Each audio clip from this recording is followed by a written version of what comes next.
Hello everybody, it's me, Doc here, and today I got a special guest, Mr. Tim Chatton. What's going on? Formerly of iPad Possibilities, and now he's running the iWake podcast. And he moved out to Hawaii. I did, yeah. So you get to hang out with us here, Nonstop Tech. Jerome is at home probably sleeping because we all got to go to sleep. We got to wake up early tomorrow for the big announcement. So Tim, since I got another podcaster in the building, yep. let me know, what do you think? Give me like your top 3 things that you're hoping to see. Long shots are what I expect to see. Whatever, you call it. Whatever? Okay, so Tim Cook's going to start off, just doing numbers and stuff. But then he'll introduce Phil Schiller at some point. And the big thing's going to be Retina display, obviously. And I think it's pretty obvious they'll do the same thing with the iPhone 4. They have these special microscopic cameras that they bring up to showcase this on a projector that only Apple has access to because of all their money. And they'll show it on that to try to do it because it's impossible to show Retina on a non-Retina device, right? Right. I guess.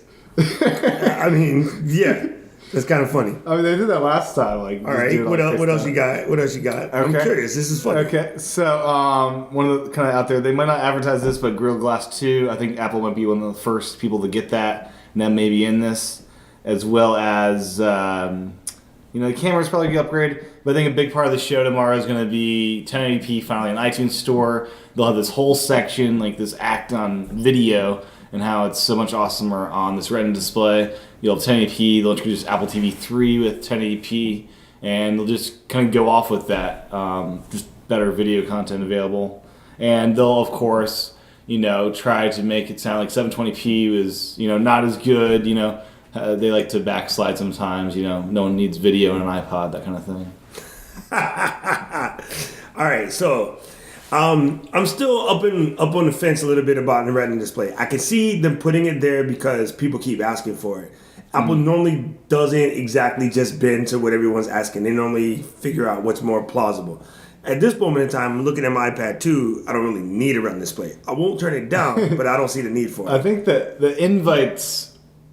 They kind of gave it away. They kind of gave it. It's like you look at it, it's like that's definitely a Retina display. Right. Okay. So Retina display, we're going to go ahead and call that one. I am looking forward to Siri on the iPad because I need a way to knock out reminders from the iPad the same way I'm used to doing reminders from my phone. I've fallen in love with Siri.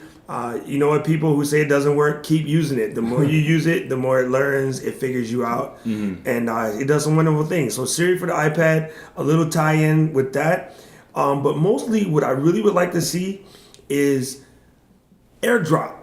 Like we have in the MacBook Air, the MacBook Pros, and the Mac Towers, the iMacs, right? In the Lion space. I'd like to see something AirDrop compatible added as that special one more thing. That one thing that they don't really talk about. No one's even thought about this maybe. But AirDrop connectivity, because I still have things on here that I like to just send over. Sure. And PDF Expert, they do a good job. They build you a little quick ad hoc network. Good Reader, a bunch of apps that allow you to build these little ad hoc networks between your computer and that. But it should be simpler than that because we know how to do it. Yeah. But I'm going to say your average Joe doesn't know how to do it. Yeah, Mom and Pop does it. So that's what I want to see.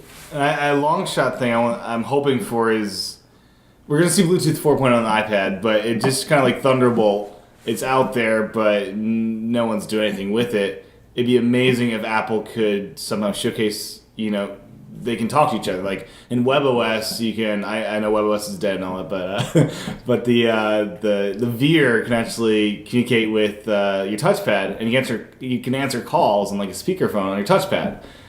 It can even.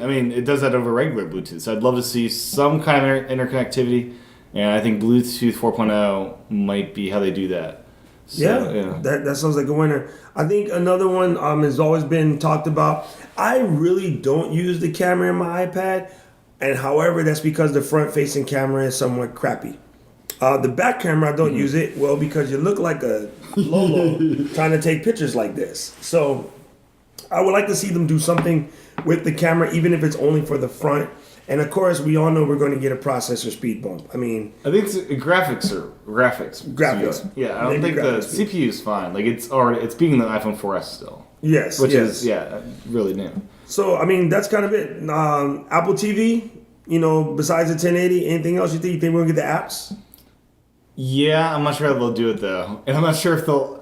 The App Store is weird because it's a WWDC thing. It's weird to announce that. Yeah, you go. You know. Okay. So we're gonna call it apps maybe later this year, but not quite tomorrow. Do you think anything about that? That extra announcement. What do you think? There's always the one more thing. Back to movies. iTunes and cloud for movies, I think, will come with this 1080p thing. Like that'll be part of the announcement. That's a lot of storage. Exactly. Like you can't. The reason I see that is like. They're big downloads, and once you download that, you're not going to want to keep it forever because they're huge. Like imagine like an 8 gigabyte movie that you have to keep on your hard drive, and if your hard drive crashes, it's gone. Well, in theory, right now, the average movie that you download from the iTunes Store is about 1.2 to 1.4 gigabytes. Yeah. HD will move it up like 3 or 4. Right? No, that is HD. That's the 720 versions. Yeah. So I think you should only have to double it. Mm-hmm. Mathematically, you should only have to double it. Unless they're coming out with better algorithms for H.264 that we just don't know about yet. Because Apple's good for that. Well, the great thing with Apple is, I'd imagine they have access to the source rather than, like, when we're ripping from a Blu-ray.